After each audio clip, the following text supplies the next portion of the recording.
Have you noticed that every time anyone criticizes U.S. fiscal policy, someone inevitably jumps in like they're summoning a Marvel character? Have you tried Scandinavia?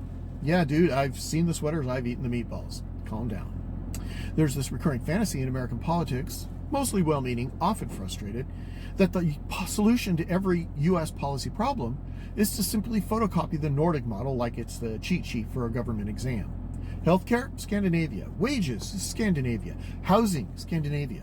Social trust, well, also Scandinavia, but good luck importing that one because it wasn't built at IKEA. People say just copy the best parts. Sure, and while we're at it, let's copy their fjords, their population size, their civic culture, and the fact that you could fit 3 of the 4 Scandinavian countries inside Texas and still have room for 3 Buc-ee's in an outlet mall. Here's what the internet forgets every time this debate comes up. You can't scale a fiscal model designed for 5 to 10 million people to a country of 330 million people who can't even agree if pineapple belongs on pizza. Sweden has the population of North Carolina. Denmark is smaller than Houston Metro. Norway, that's DFW with mountains. And the real secret sauce isn't ideology, it's cultural cohesion and political trust. These countries can pass a major national policy without it turning into a 24-hour media meltdown about tyranny, socialism, fascism, or whether the government is stealing grandma's casserole dish.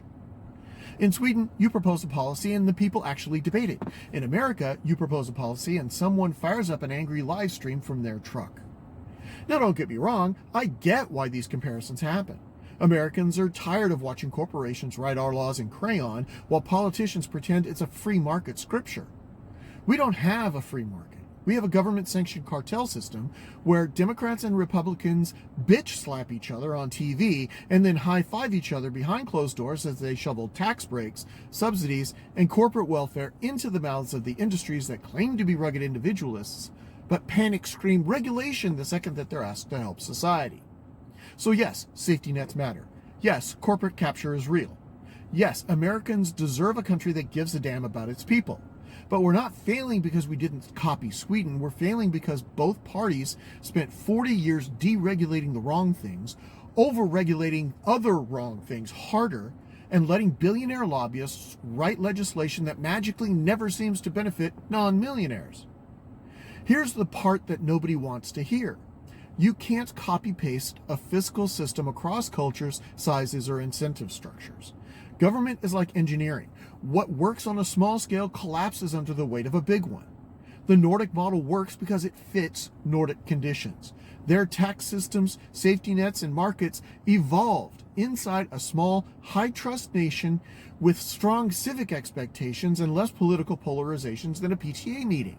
America, we're a supersized, loud, chaotic, multicultural, hyper-diverse 50-state federation with 330 million people who don't agree on the time, the facts, or the definition of infrastructure.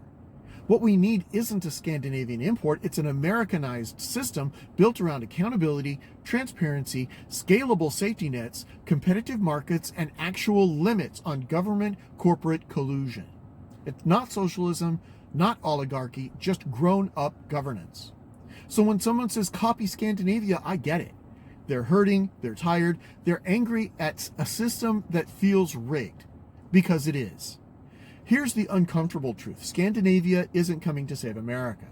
We're too big, too divided, too captured, and too allergic to consensus for that model to work here the way that it works there. If we want a better system, we're going to have to build it ourselves, from the ground up, for the people who actually live here, not the ones we wish we were. And that, my friends, is why you should be pissed off.